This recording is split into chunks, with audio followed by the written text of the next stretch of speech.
What is going on, everybody, and welcome to episode 32 of the Talking ATL Hawks podcast. We are here with the usual crew, myself, Andrew, and John Joyner. Guys, we are in the heat of summer, man. With summer, it's the off season in the NBA, unless you're in the NBA finals like the Thunder and the Pacers. But if you're not, you already started the off season. There's already so much going on. The Magic and the Grizzlies just made an insane trade, and to me, I think it's insane because I think the Magic got absolutely fleeced. They made a big transaction for Desmond Bane. They gave them Caldwell Pope, Cole Anthony, 4 unprotected first-round picks, all for Desmond Bane. I've seen a lot of mixed emotions about it. If you ask me, I don't see in any way was this reasonable for the Magic. This is a big offseason for them. I know they have a lot of players on the radar. Trae Young is a guy that's been on the radar. And if you're going after a guy like Desmond Bane, who could be a very effective piece for them, I think you could have got him for a lot less than what they gave up. That's up for debate, though. Andrew apparently disagrees. I do. I don't think it's as big as a fleece as I think it's a big fleece. You make it sound. The only way it becomes a fleece is if those 4 unprotected first-round picks, if even 2 of those 4 unprotected picks turn into first-round picks, then yeah, you can make the argument that it's a fleece. But what people don't or fail to realize is that the only reason the Magic threw all those picks to Memphis is because the Magic are stacked with draft capital. They have so much draft capital in the upcoming drafts that they can afford to lose those picks. And to be honest, it might be worth a guy like Desmond Bane, because Desmond Bane is one of the most underappreciated players in the NBA, and he has shown that. He has been very consistent for the Memphis Grizzlies for the last handful of years, but nobody really throws an eye to him because when the Grizzlies are good, Ja Morant gets all the attention. But the Grizzlies, back when they were making deep playoff runs, could not have done that without Desmond Bane. He played such a key role in what the Grizzlies were able to do on both ends of the court. And the Magic, I mean, heck yeah, I'd throw away Caldwell Pope and Cole Anthony for Desmond Bane, because those are 2 mediocre ball players. And Cole Anthony, I mean, yeah, he'll give you an occasional 20, but aside from that, he's only giving you 4 or 5. And Caldwell Pope, all he's good for is for spot-up three-point shooting, so he's not really that important. So to be honest, I think there's a way where the Magic win the trade over the Grizzlies. And just because Desmond Bane, to me, is going to bring so much to the table for the Magic. I still think you could have gone for a lot less what you gave up, regardless of how much draft capital they have, and regardless of how big of an impact Desmond Bane makes to this team. You just gave up a lot more than you could have. That's my point. It's not whether Desmond Bane was worth it or not. I think he's absolutely worth it. It's just the fact that they gave up a lot more than they were supposed to and that they could have. But you kind of had to. You kind of had to, because they're not going to. They're not going to give you Desmond Bane for Caldwell Pope, Cole Anthony, and one of those picks. And you got to think about this. They're 4 unprotected first-round picks. You've got to think that the Magic know the odds of them being the odds of those picks falling out of the first round outweigh the odds of it remaining in the first round. Like, the Magic know the situation of these draft picks. They know the percentage of which way these draft picks could lean. So there's a reason they willingly gave those picks away. So to be honest, I think it's more likely that one of those picks probably end up actually being in the first round, if we're being honest. So really, you can look at it as Caldwell Pope, Cole Anthony, 3 second-round picks and 1 first-round pick. And to me, that's completely worth Desmond Bane. So I don't know. That's my take on it. Jordan, what do you think? What do you think, Jordan?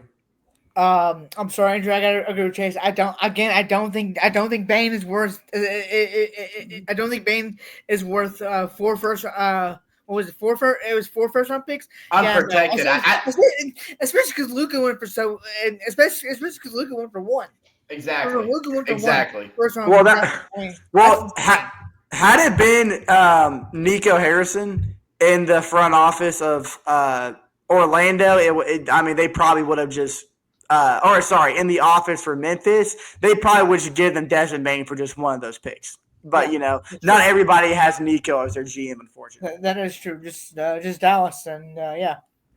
Well, though the NBA offseason is already off to a crazy start. Of course, we just talked about the Magic and Grizzlies trade. Kevin Durant is the biggest trade name right now. The offseason name right now that's bouncing around. The three most possible teams right now are looking like the Heat, the Spurs, or the Rockets. But more teams could end up in this mix. But we're not here to talk about other teams. We're here to talk about the Atlanta Hawks. And if you've just been living under a rock or have not been paying attention to the first 20 minutes of the past couple episodes, you already know we like to start off with a start, bench, cut. And guys, for this one, it's men's mental health, man. It matters, Yeah. And Shout out. Going through the NBA, there's a lot of mental struggles when you're going through the postseason. It's stressful, man. There's a lot of weight on your shoulders, and there's no better feeling when an unsung hero steps up out of nowhere and carries that playoff weight for you. Which brings me to start, bench, cut. I'm going to present 3 players that played for the Atlanta Hawks throughout some kind of postseason, whether it's recent or not recent. But these are unsung players that were practically nobodies. And I say nobody because they weren't supposed to be as big as a help as they were. So these are the top, in my opinion, of 3 of the best underdog playoff performers from the Atlanta Hawks. Now, these are going to bring back memories, y'all. I'm going to have to stop you here real quick, Chase, because I gave you from the start of the episode all the way up until we start our start, bench, cut. I was giving you a chance, but you never drawn to the chance. So I'm going to have to take this opportunity to say it myself. Happy Father's Day, everybody. Happy Father's Day. It is Father's Day. Yeah. And you know what, Chase? I love the start, bench, cut first and foremost, but you missed the best opportunity to either A, make it a start, bench, cut on NBA players or NBA teams that the Hawks are father figures to, aka their daddy, or you could have done something along the lines of best daddy moments in Atlanta Hawks history. And if you did the best daddy moments in Atlanta Hawks history, I would have put John Collins' dunk over Embiid at number 1. That's something we can talk about later in the episode. That doesn't have to be a start, bench, cut. That doesn't have to be a whole conversation. Doesn't have to be. You're right. So, but you can consider this, their own daddy moment. You could consider these players were the team's daddy in the playoffs when they needed someone to turn to, and they looked to daddy right here. But this is like that. Is it like that stepdad figure that came in that you thought was just going to be a lame stepdad, but then turned out to be the coolest guy in the world? Let's think about it that way. So, stepdad number 1. Everybody remembers 2021 playoff Lou. Now, I know Lou Williams he's one of the best 6 men in NBA history, and that was throughout his entire career. Now, arguably the best. Lou Williams. I thought you were going to go someone else when you mentioned 2021. Hey, look, there could be more on the list. But, hey, listen, when the Hawks acquired Lou Williams, he was supposed to be just that. Not exactly a 6-man per se, because he really wasn't until the postseason. He was just because he was way out of his prime. This was old Lou Williams. But he was just meant to be a platoon guy off the bench, just to relieve our stars for a little bit and give that veteran support. And that's what he was throughout the 2021 regular season. Now, I will say that towards the end of that regular season, he did catch a lot of heat, and that's what gave him the minutes that he gathered in the postseason. But, it wasn't until the postseason, baby, that we Hawks fans got to fall in love with playoff Lou. Now, this reminded me of – I don't remember exactly what year this was, but when Rajon Rondo was on the Chicago Bulls, and the Bulls were the 8th seed, and they played the number 1 seed Boston Celtics, and Rajon Rondo almost helped the Bulls pull off one of the greatest postseason upsets in NBA history. I want to say it was 2018. I think that was 2018. I want to say either 17 or 18. Hold on. Let's look that up. Let's look this up.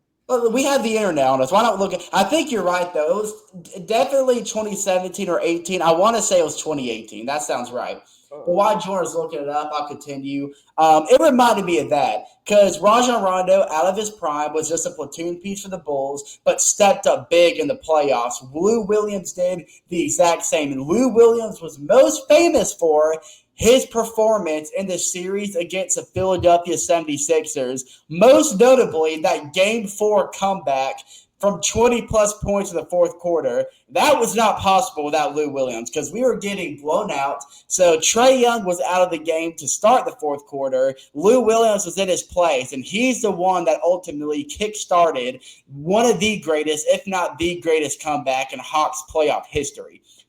It was 2017. Oh, 2017. Okay. Yes. Yeah. I mean, but the Bulls waived him right after that season. The Bulls waived him. Yeah. I believe that the Celtics, I think, won that series in 6, but I think the Bulls, if I'm not mistaken, won the first 2 games in Boston. Yes, they did. I think they were headed back home up 2-0, and then I think the Celtics won 4 straight, if I'm not mistaken. Correct. Yep. Yeah, okay, yeah. But the reason that series was even possible, no one even thought the Bulls had a dog in the fight, but the only reason that series was possible was because of Rajon Rondo. And that was kind of the same thing with the Atlanta Hawks, because not a lot of people like the Hawks' chances against the 76ers, but the reason the Hawks were able to win that 7, a big part of it was freaking Lou Williams. Number 2. I know y'all remember this name. Oh, I know y'all remember this name. Let's whip it back to 2017 when the Hawks were facing the Washington Wizards, and there was a guy that the Hawks signed right at the end of the season for just like a 2-way contract. But we ended up signing him for the postseason roster for extra bench help, and against the Washington Wizards, especially in Game 2, had one of the craziest heat checks I think I've ever seen. Nobody else probably knows this name except the Hawks fans. Jose Calderon. Yeah, that's right. Jose Calderon, ladies. Wow. Everybody remembers. It was Game 2 specific. I mean, he had a great series. Like, throughout the entire series, he did fantastic. But everyone remembers Game 2 when it was in Atlanta. It was a back and forth game, and with 5 minutes left of the first half, we put in Jose Calderon. Hawks went on an 18-1 run, and Jose Calderon had 15 of those 18 points. And at that moment, everybody fell in love with Jose Calderon, and from that moment on, he continued to make a massive impact on the Atlanta Hawks coming off the bench. It was short-lived, unfortunately, but it was a moment in time Hawks fans will never forget. Absolutely. Yeah, I'm so glad you brought that name up, Chase. As soon as you said 2017 Washington Wizards, I knew what was coming. Absolute electric heat check in the playoffs in front of a rowdy Atlanta crowd. That by far was one of my favorite earlier memories of Hawks basketball. And we didn't win the series, unfortunately. We didn't. That's why it was short-lived, but it was a competitive series, and a lot of that had to do with his performance off the bench. Now, wasn't that the same series that Paul Pierce hit that game winner? Sure was. No, that was 2016. 2016. Yeah, that was 2016. That was the year before, because we played back-to-back against the Wizards. We did beat them in the 2016 series, but they beat us the next year. You're right. Yeah, the Hawks and Wizards had a little postseason rivalry going on for a couple years around that time. Now, we just talked about the Boston Celtics as a number 1 seed back in 2017, almost losing to an 8-seed Chicago Bulls because of Rajon Rondo. What if I told you, probably, if you ask me, the most notable Hawks underdog in terms of what he did and how he almost pulled off one of the greatest upsets in NBA history. Let's go back to 2008 when with the Boston Celtics, they won the NBA Finals, but a lot of people forget they almost lost their first round matchup to the 8th seed Atlanta Hawks. That series went to 7 games, and it was all because of a guy that the Hawks picked up. It was a very old veteran, way past his prime. We picked him up mid-season as a platoon piece. He was never meant to be a big part of the Atlanta Hawks. Signed to the postseason roster and made such a big impact off the bench. Ladies and gentlemen, that's 2008 Mike Bibby. And Mike Bibby's biggest part of that series is what he did defensively, especially against Rajon Rondo. Go back and watch 2008 Rajon Rondo get clamped up by Mike Bibby for 7 games. It's on YouTube. It's a fantastic reel, and it went to 7 games. And Game 7 was extremely tight. The Hawks were just a couple of key plays away from knocking off the number 1 seed. And if that happened, we would have changed history because we would have never got the most famous Kevin Garnett moment, "Anything is possible" speech, and the Hawks would have won that series. Don't you mean the "we did it" from Jason Tatum? I'm sorry. Jason Tatum did it better. I'm sorry. I completely forgot. We did it. So that's my list, everybody. Playoff Lou 2021, playoff Jose Calderon 2017, and Mike Bibby's defensive clamps in 2008. I'll go ahead and present my list. I'm just going to go ahead and give you the list since I already talked. I'm starting Mike Bibby. I'm benching Lou Williams. I'm cutting Jose Calderon. What do y'all have? Well, Chase, I guess it's appropriate for me to start first because I'm on the same boat as you, Chase. I wasn't expecting you to agree with me on Mike Bibby number 1. I thought you were going to put Lou Williams number 1, but Mike Bibby is number 1. Lou Williams is my number 2. Jose Calderon number 3. Now, I'll give you my brief reasoning before I throw to Joyner. Starting from the bottom, Calderon, I mean, yes, when you compare – when you put him on the weight scale of Lou Williams and Mike Bibby, his performance kind of weighs lesser on the scale compared to those two. Not that Game 2 moment was the electric, and he was good throughout the entire series, but on a consistent level, Game 2 was really the only outroar that he had in the playoffs. Now, he was posting a consistent – but he averaged probably 9 or 10 points per game throughout the postseason, which coming off the bench is really good. But it was just that Game 2 where I think he ended the game with like 23 points. Right. Mainly because of that big stretch that happened at the end of the first half. But so when you're talking about on a game-to-game basis in that terms of a playoff series impact, his lays less on the scale because Lou Williams and Mike Bibby had consistently big performances throughout the entire span of the playoffs, as opposed to just one big stretch really holding all the weight. But he did give us a really fun moment to watch. I'm not throwing any shade at him, but he's going to have to be put on the bottom of the list respectfully. Number 2 comes Lou Williams. I mean, absolutely, we don't get to the Eastern Conference Finals without Lou Williams. And now you're sitting here probably wondering, why are you putting Mike Bibby at number 1 when he got knocked out of the first round, as opposed to Lou Williams, who helped carry the Hawks to the Eastern Conference Finals to give us a shot at the NBA Finals? And it's very simple because 2021 was kind of the shift to a new direction for Atlanta Hawks basketball. It gave us a promising future. Now, it hasn't really panned out the way that we hoped because we never made it back since that year. But nonetheless, it really set the foundation of what Trae Young was going to do and how he was going to elevate Atlanta Hawks basketball.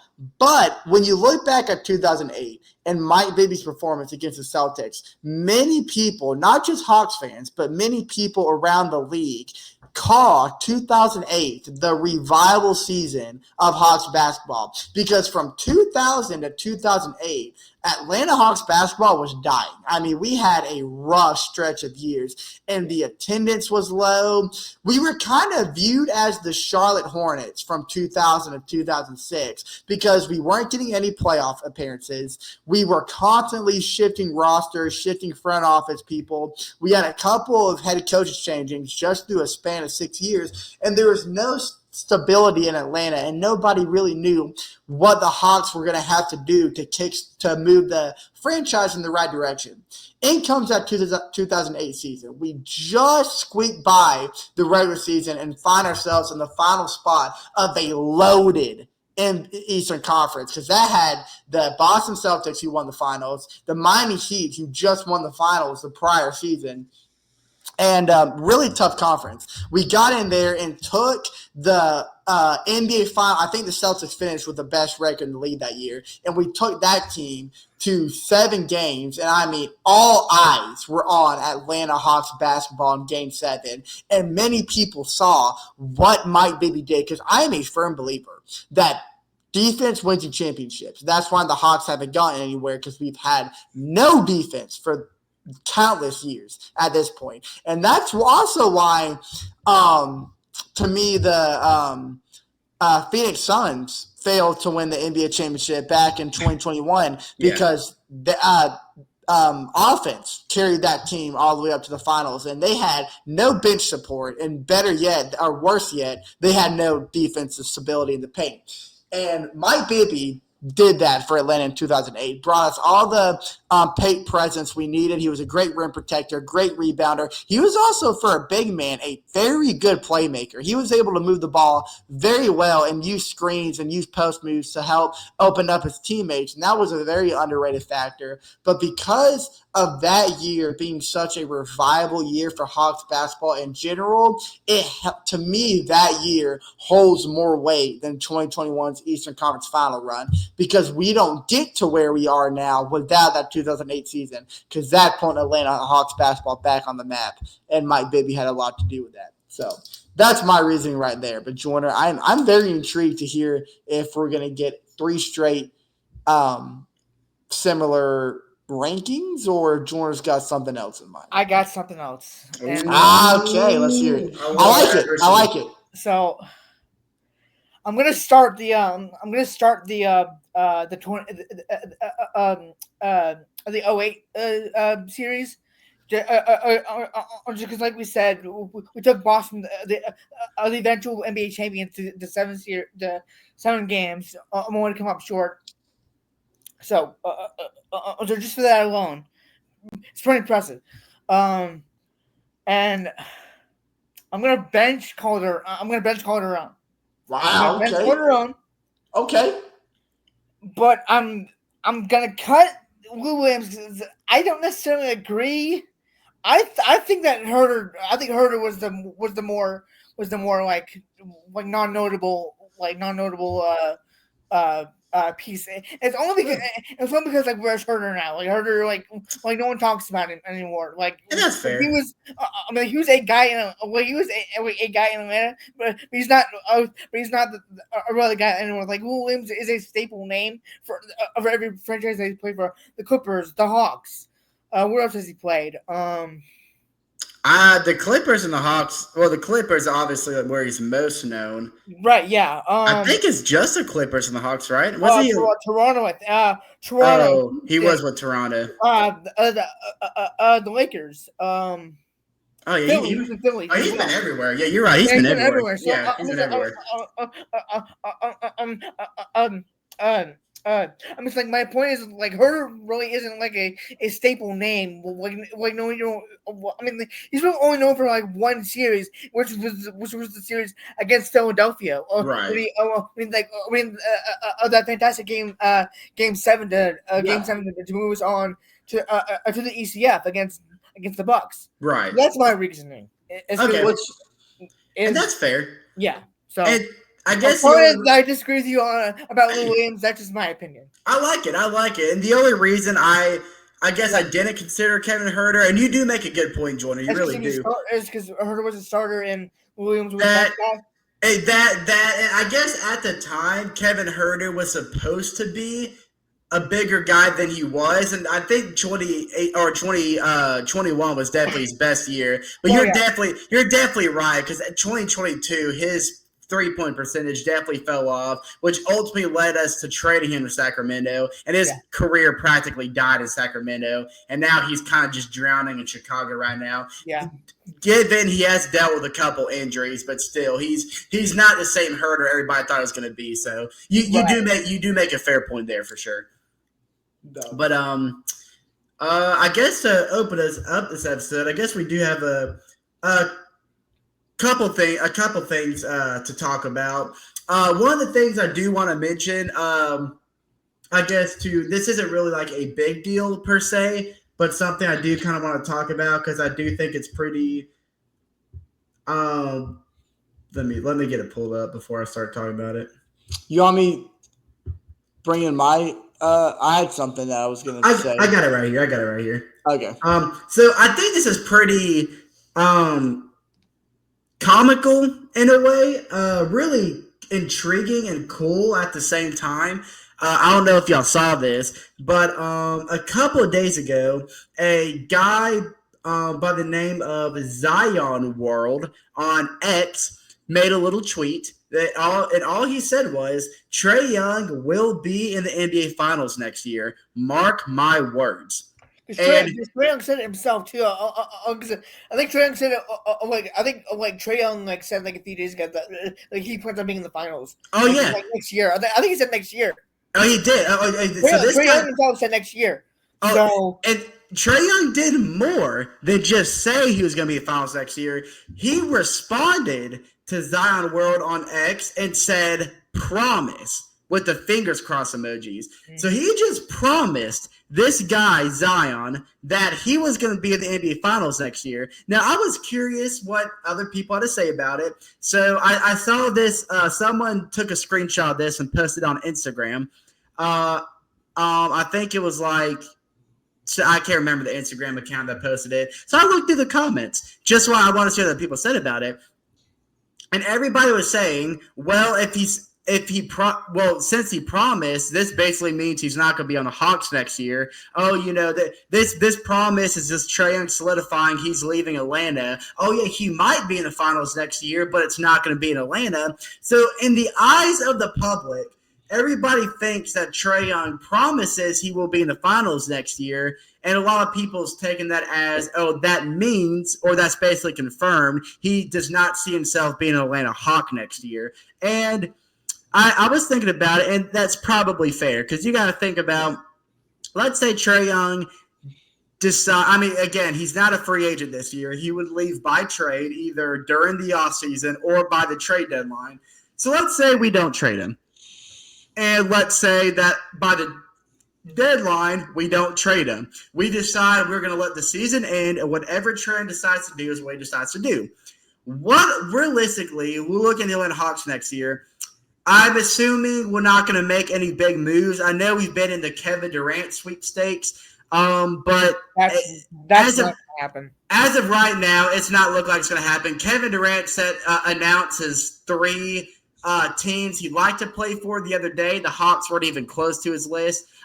Now, we do have 2 first-round picks. I'm interested to see if we either use those, if we trade up to get a top 10 pick, or if we trade those picks to maybe get some kind of big free attraction. I don't know.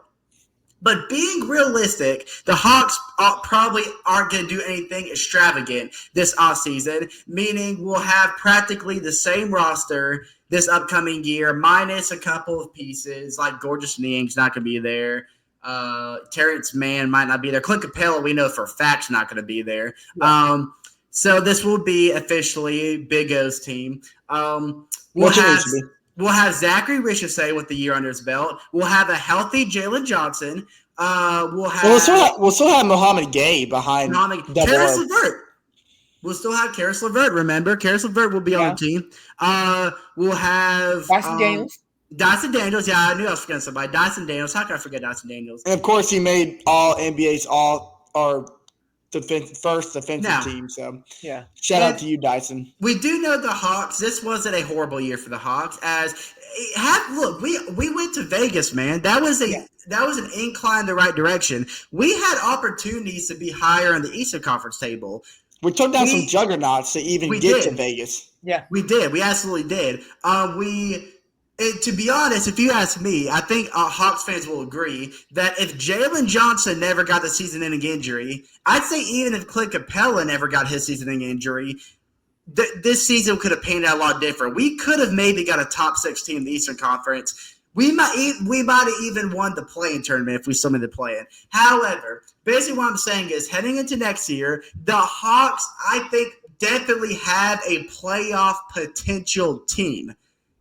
but not a finals team. This isn't a team that I can honestly say, confidently anyway. I mean, the Pacers are kind of turning heads. No one thought the Pacers would be in the finals. We've seen teams like this before make the finals. I'm just saying I can't say confidently the Hawks will even make the Eastern Conference Finals. So, with that being said, you got to think with Trae Young tweeting that he probably does have it in mind that he's either not going to be an Atlanta Hawk heading into next year or he's not going to be an Atlanta Hawk after the deadline.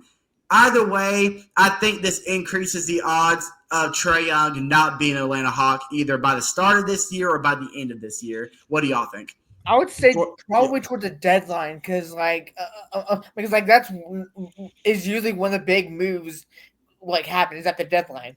I mean, Right. we saw. We saw it with Luka. We saw it with Brandon Ingram. We saw it with a few others. We saw it with DeAndre Hunter. We saw it with Bogey. We saw it with a bunch of other people. I don't think that we trade Trae Young early season. I think we wait, see how the season plays out, see how good or bad we're doing, and then by February, if we're down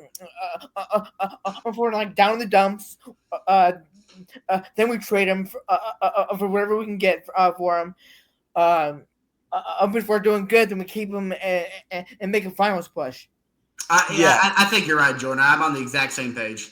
Yeah, I agree with Jordan. I think it's going to be, and I don't think it's right to say I don't think the tweet necessarily increases the odds of Trae Young being gone because Trae Young was saying this. Trae Young's kind of had this demeanor to him for a long time now, especially in the last 3 years. And I think now, I know we haven't made it past the play-in tournament in the last 3 seasons, but Trae Young each and every year is figuring out more and more how he needs to contribute to the Hawks' current roster, and he's getting more aware of what he has around him and what he's gained throughout the last couple years.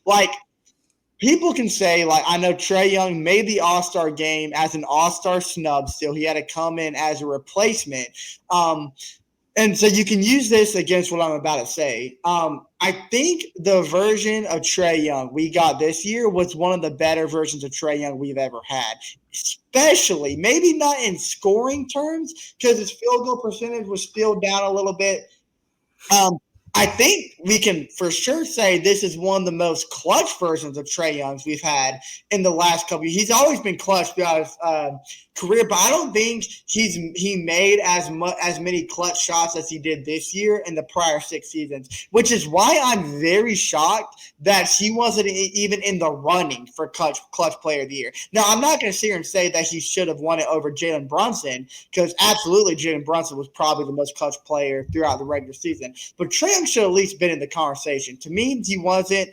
Given all the game winners, given all the game-winning shots, I think that was a little absurd, but, I stand by that case. But, yeah, I think that probably has to do with regular season success. That's why he's not in MVP conversations because our team isn't good. Yeah. And it's very mediocre. And I think what Trae Young's reply to this tweet suggests that Trae Young is very aware that this might be leaning more towards the yes side of this scale, might be his very last season in a Hawks jersey. And not necessarily because he wants out, because Trae Young has expressed this offseason alone, especially during his podcast, that he would do anything to stay in Atlanta. But he also knows the reality of how the NBA works, and he knows what's best for him and his career. And he understands that he's going to give it all he's got this year. He loves the development, and Zachary Reed should say, especially the amount of work that Zachary has put in over the offseason in terms of gain, physical gain, and in terms of just his ability to expand on what he's already showcased in his rookie season. He understands he's got Dyson on his side, the NBA all-first offensive team who had the most steals in the NBA in Hawks history and almost the entire NBA history in terms of what's been done in one regular season. So he's got a good wingman. He's got Jalen Johnson coming back in full strength and full health. He's got a good center duo in Onyeka Okongwu and Mohamed Gay. He's got Karis LeVert that's going to be off the bench. He's got the first 2-round picks that we could either ship off for somebody even more impactful in terms of not like a big guard, because we're not going to land a Kevin Durant or a Giannis. We might land somebody like Desmond Bane if we play our cards right, because there's guys out there that we can go grab. Well, we can't land Desmond Bane anymore. He just got traded to Orlando. No, I said a guy like Desmond Bane. Oh, okay. I'm not saying, we can't get Desmond Bane anymore.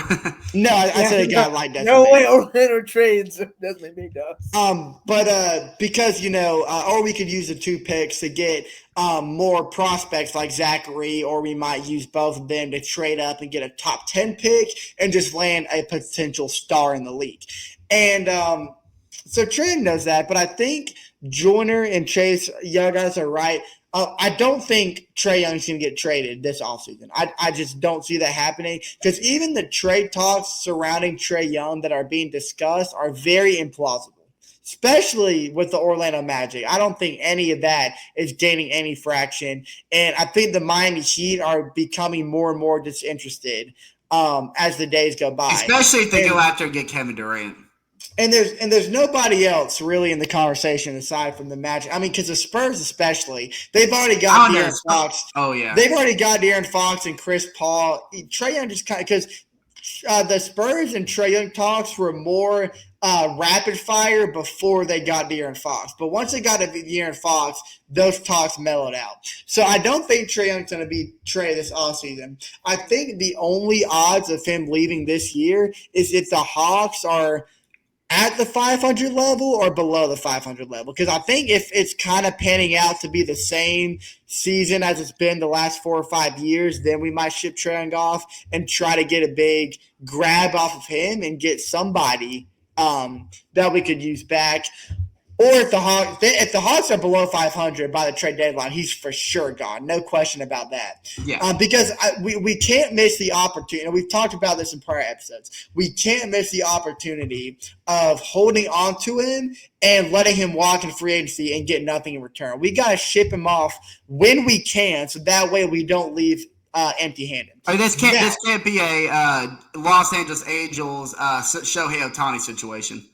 And if the Hawks, I will say, if the Hawks, by the trade deadline, are like the 5th seed or higher in the Eastern Conference, I don't think Trae Young goes everywhere. I think we're going to stretch him to his full potential, let the season ride out, and see what we can make of it. Because here's what could happen. The Hawks could enter the playoffs as a top 5 seed, make a good playoff run. Shoot, we could be next year's Indiana Pacers. You never know. But we could make a deep playoff run. And if anything like that happens, that will entice Trae Young to re-sign with the Atlanta Hawks over the next offseason. Yeah. But it's got to be something along those lines, because if it's anything like it's been the last few seasons, or we're below 500 once February rolls around, you can pretty much write off that Trae will be out of Atlanta. Yeah. But if we have a legitimate shot to make some kind of impactful playoff run, then I think it'll be in our best interest to keep Trae around and hope that whatever happens will entice him to re-sign with us next season. No, I am glad that you mentioned the Indiana Pacers, because that actually reminds me that there's a little rumors going around now.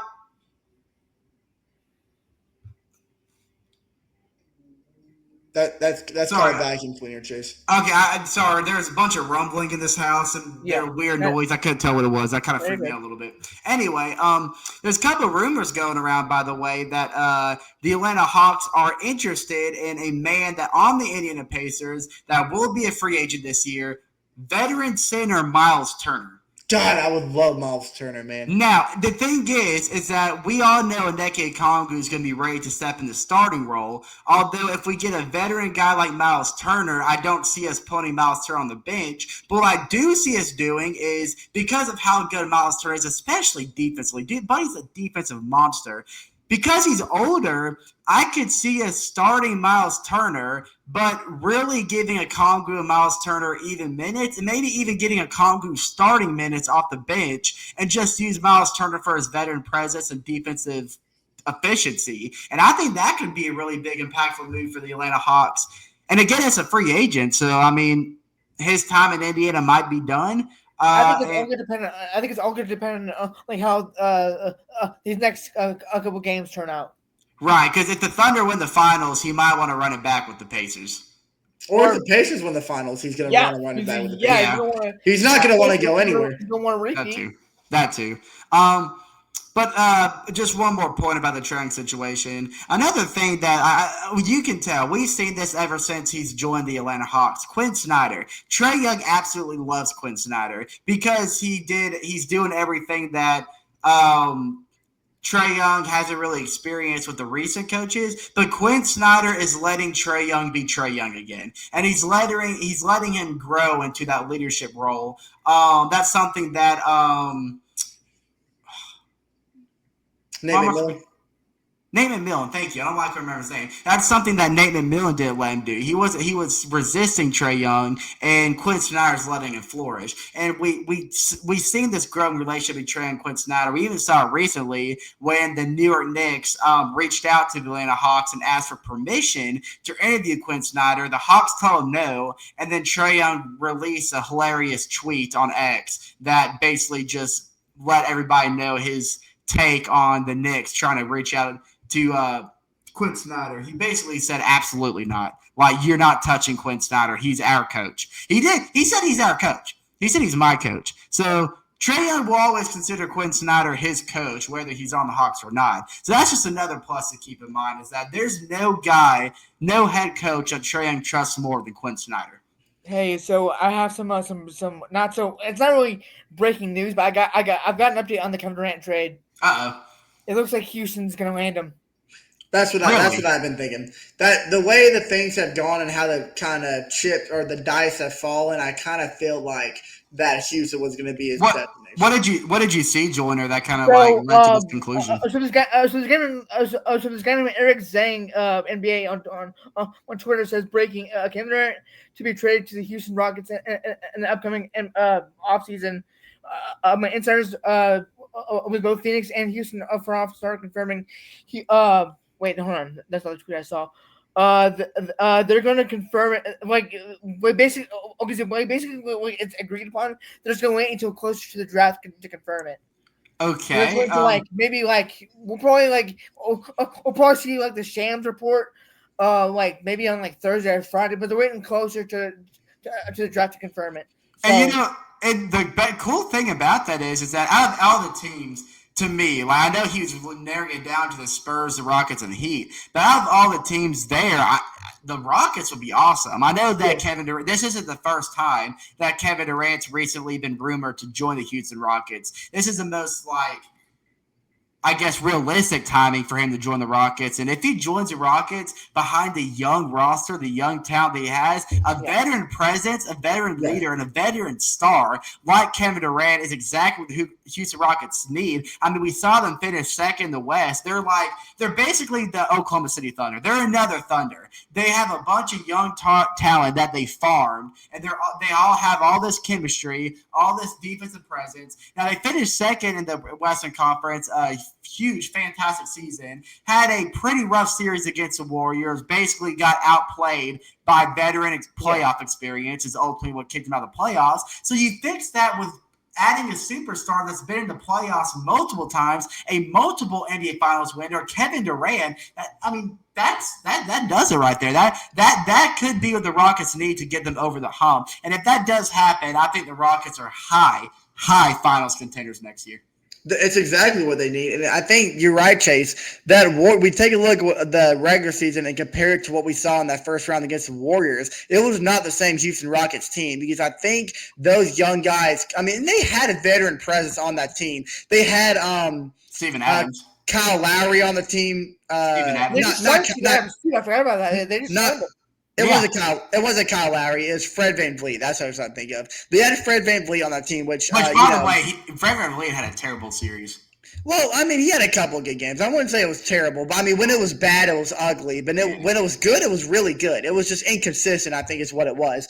But so they had veteran people on that team, but I think all the young guys quickly realized that postseason basketball is just different.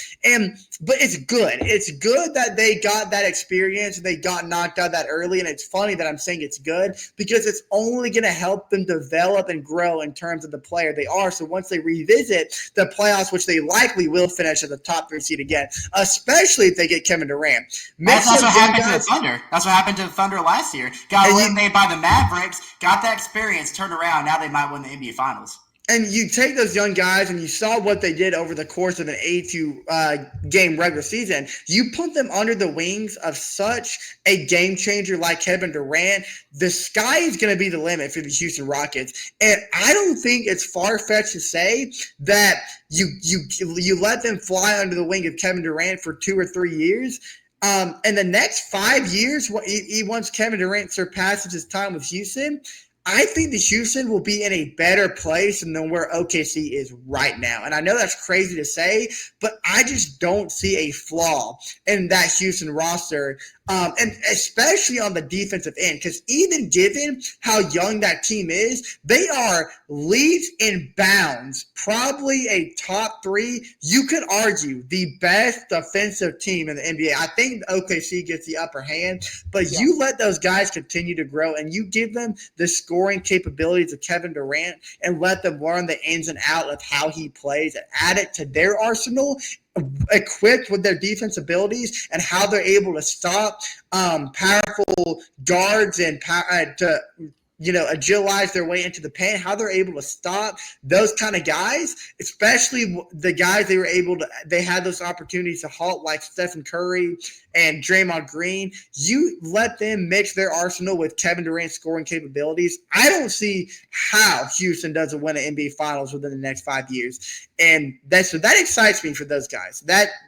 Kevin Durant landing in Houston is the best case scenario for Houston's front office. So I am sure as soon as their season ended, they immediately got on the phone and said, "Hey, Phoenix, I want to talk negotiation." Oh, not Phoenix, because Kevin Durant's no, I was talking about because Kevin Durant's with Phoenix. Right. But, yeah, so. Because Kevin Durant's not a free agent. This is going to happen on a trade, right? Or is he a free agent? No, he's a free agent, right? No, Kevin Durant. No. No. It's a trade. Yeah, it's a trade. I was about to say he's still under contract with the Suns right now. Right. So I guess the other question is, who is Houston going to give? I imagine it's going to be draft capital because they're not going to give away any of their young stars. Well, that's what Phoenix needs. Phoenix needs all the draft capital they can get. And I bet you they're going to take some bench load along with those draft picks. Like Steven Adams might be involved in that. Because Phoenix's bench has been suffering since the turn of the decade, honestly. Well, actually, since that Kevin Durant trade from Brooklyn, remember they pretty much gave up their bench for Kevin Durant.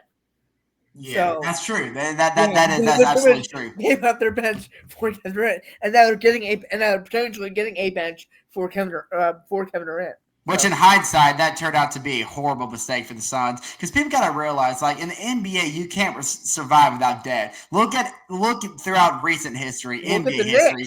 Look at the Knicks.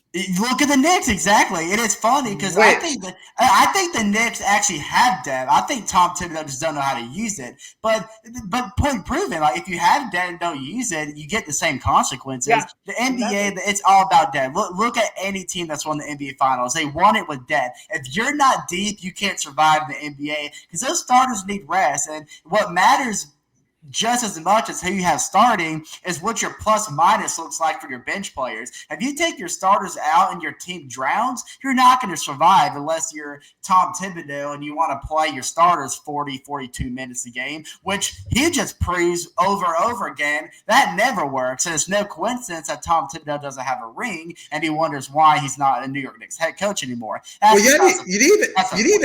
You didn't even mention the Indiana Pacers. The Indiana Pacers are only in here because of the bench that they have. I said any successful team in NBA history. I know, but I'm surprised y'all said the Knicks before the Pacers because the Pacers I didn't are say so. the Knicks. I laughed at the Knicks. That's what I'm saying. That's what I'm saying too. Like the Knicks don't have the Knicks bench is awful. Not only I that, don't think so. not only that, but Tom Thibodeau doesn't use his bench. I don't think so. I was using the Knicks as an example of what happens if you have debt but don't decide to use it. I wasn't using the Knicks as an example of having debt. No, whether you think they do or not, Tom Thibodeau didn't use it. No, you're right. I'm not saying that. That's not what I'm sitting here saying. The Knicks. I know what you're saying. The Knicks do have depth. The Knicks absolutely have depth. I don't think their bench is awful at all. I actually think the Knicks have one of the better benches in the NBA. I think Tom Thibodeau just completely threw that all. Yeah. Because he doesn't know how to use his roster. That's what we're saying. Yeah, but I'm just saying, what I was saying is I'm surprised you brought the Knicks as an example before the Indiana Pacers. I didn't. The Knicks weren't an example. I'm not using the Knicks as an example. Right, yeah, we weren't using. I'm using them as an example. We were just saying, like, saying. I don't even know why you brought the Knicks in the first place then. But regardless. Example of what not to do. I just said that. Yeah, of what not to do. But what I'm saying is the Indiana Pacers are only in the NBA Finals because of their bench right now. And if you want to, it's kind of funny that we talk about the Knicks and the Pacers here because a guy that has crossed paths with the Indiana Pacers is Obi Toppin, and he has absolutely revived his career in Indiana because his full strengths are being able to be showcased on a big stage on the NBA Finals, and the Pacers are using his strengths the way that the Knicks should have used his strengths because look at what it's done, especially in games 3 and 4 for the Indiana Pacers. The way he's able to rebound, he is one of the best shot blockers in the NBA, but nobody ever knew it because he was never given a fair shot. And he's very versatile. His versatility has been well on display in the NBA Finals, and he's had a couple of great highlight-worthy dunks. And what groundbreaking news, Chase? What's going on here? This is absolutely groundbreaking. This has nothing to do with the NBA. I'm so sorry, but the Boston Red Sox are complete idiots. They just traded Rafael Devers to the San Francisco Giants. What? For what? I have no idea. Oh my gosh, my friend's gonna be so upset. Guys, I'm so sorry we have completely transitioned, but this is one of the most shocking things I've ever seen. Speaking of the Red Sox, one of my friends there's a Red Sox fan that's going to be coming to the game with me on Tuesday. I just told him that Chris Sale is probably going to be pitching. Chris Sale's pitching. Yep, Chris Sale's pitching. So we get to see Chris Sale, baby. Yeah, so I'm actually getting his jersey just to troll my friend. You should. You should. That'd be hilarious. Yeah, I did not see that. Who posted that? Did Jeff Passan post that? Well, our buddy Steven and Schrader put it in the group chat. I'm trying to look for it. I don't see it. Yeah, no, I don't see it yet. I like you said our buddy as if Jordan doesn't know who Steven and Schrader are. I was talking to the viewers. Oh yeah. Well, I don't know who Steven is. I'm messing. Yeah, he doesn't know. He doesn't know. Oh, by the way, happy Father's Day! Because for those who don't know, Steven is our stepdad at the University of West Georgia. Yeah, everybody calls him Stepdaddy Steven. So happy Father's Day, Steven. But yeah. So obviously not an MLB podcast, but I think that is worthy to announce. That's the other podcast, Dinger Dudes. Go subscribe. Oh, the Dinger Dudes, which we are recording tomorrow, so that is definitely going to be discussed in our episode tomorrow. By the way, we'll be up in like 8 minutes. Okay, sorry, that was our mom telling us dinner is ready. By the way, what was I going to say? The Giants, who are in the NL West with the Dodgers, that might be the final piece for them to make a push for that division and potentially outrank the Dodgers. Now, it's going to be hard. It's going to be a tough task because the Dodgers are very well might finish with the best record in the National League. It's either going to be them or the Mets or the Phillies. It's going to be a close 3-team race there. But the Giants, if you want any shot of reigning over the NL West from the LA Dodgers, a guy like Rafael Devers to an already very impressive roster and what we've seen in San Francisco, that is a huge market move right there. And I honestly think that Devers' whole controversial knick-knacking with the Boston Red Sox front office of not wanting to shift positions from third to first. I think that might have something to do with it. I don't really know because I know that's kind of burnt a hole in their relationship. So I don't know. But sorry, I know this isn't a baseball podcast, but that does shock me a little bit. I really do want to see what Boston got in return for that trade. They got Jordan Hicks, Kyle Harrison. Oh, what? Yeah, Jordan Hicks? Yo! Sorry, I love Jordan Hicks. I think that is an insane grab for the Red Sox. So, I was talking to my Red Sox fans on Tuesday. Assuming we all meet up. I don't know what the plans are exactly, but we'll figure it out on Tuesday. I don't know what Chase is doing, but I guess to round off that. Well, actually, I'm gonna have one more Hawks thing for us. Oh, go for it. Let's go for it. Since we haven't been talking about the Hawks in a while, we've been talking about the other teams. Yeah, sorry. We sidetracked. So, a few days ago, I think I sent this to y'all, but per Jake Fisher, we could trade both our draft picks, 13 and 22, to trade up higher in the draft. What are y'all's thoughts on that? And do you think it's possible? I like it, and I think it's very possible because of the two spots we have. We are in two very favorable spots around the center portion of the first round of the draft. And I think because of how deep the first round is for the NBA draft, because there's a lot of good talent that's going to go later in the first round because of how much talent is going to be offered in this draft. Now, with that being said, that obviously means that the top 10 hold the most weight because anybody that goes in the top 10 has the ability to be future stars in this league. But because the Hawks have two very favorable picks in the first round, if we package those together, it is very likely that somebody in the 8 through 10 spot is going to look at that and be like, I might be willing to sacrifice my top 10 pick to get additional loads in the first round.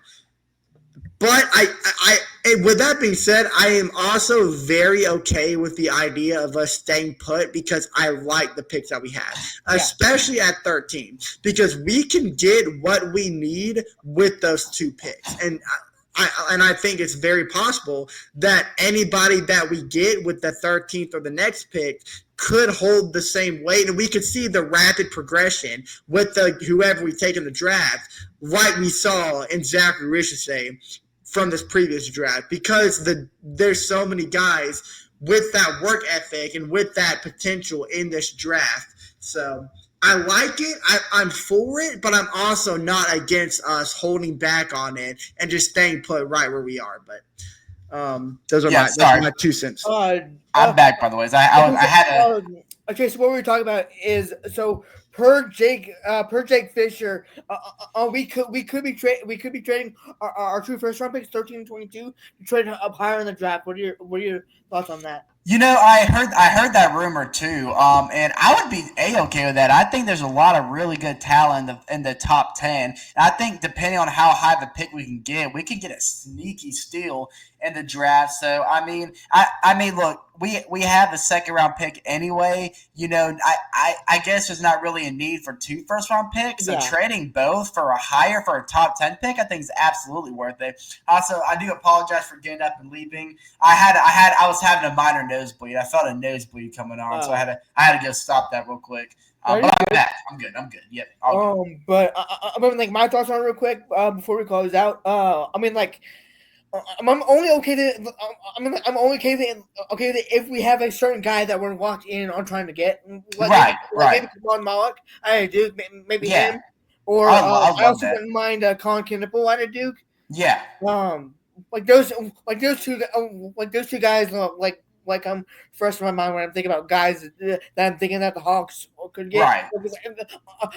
I don't think they'll be jumped to 4 or 3. No, it'd be a lower top 10 pick for sure. Yeah, no, it'd probably be maybe 7 or 8. That's perfect. And that's perfect to either one of those guys I just mentioned. Yeah, These are my 2 guys I would like to get. It's a if we do trade up, but I mean, but yeah, like Andrew was saying, like I'm finally staying at 13 and 22. But also like if we do trade up, then I want to know. Then I want to know for certain who we're targeting in the draft, and that's for sure who we're gonna get. But and I'm sure we wouldn't do that without any sense of direction. If we made a big move like that, because that would be a pretty big move, I'm sure it would be for a certain reason and not just like a prayer just to see who we get. I'm sure we do it in terms of like having an actual guy in mind. Right, yeah. Cause like sometimes, cause like sometimes like the top 10 is like locked to be like certain people, whereas after the top 10 like it's sort of like all over the place.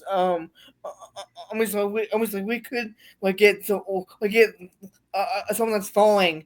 Right. 13 or 22, depending. I'm gonna see how. Like again, like I'm only wanting to trade up if we have a certain guy that we're locked in on getting. And like we saw it in the old mock drafts that we did. Yeah. Like just compare the two. We saw ourselves. There's a lot of different possibilities that could happen. Like you said, there could be some sneaky guys that fall a lot lower than we think. And who knows if we get that 7-8 position, there could be a big name that could fall in the Hawks' lap. Because look. The draft never turns out like people think. It always turns out to be a wild roller coaster. So there's no telling what, and there's still time before the NBA draft. Teams' opinions on certain players could change. So the trades could happen. So there's no, which would affect who gets drafted in what spot. So there's no telling what could happen. So if the Hawks do make a move like that, there's no telling who could fall in our lap. So I think that's a move that's absolutely worth making. For sure. But with that being said, is there any final thoughts before we close? I don't think so. Don't think so, right. guys. Ladies and gentlemen, we want to thank y'all so much for tuning in to episode number 32 of the Talking ATL Hawks podcast. Remember, the NBA draft is right around the corner. Next Wednesday, baby. So, just to confirm, do we still want to do an episode that Tuesday before the draft to present like our own mock drafts? Yes, I think we should. Yeah, I think that's perfect. Just just do like our own individual mock drafts, and we all like see like where we agree, where we disagree. Yeah. So keep an eye for this upcoming Tuesday. We will post a video before the draft where we present our own individual mock drafts, and that will be like our final topic before the big day actually happens. So, without being said, we will see y'all on the next episode.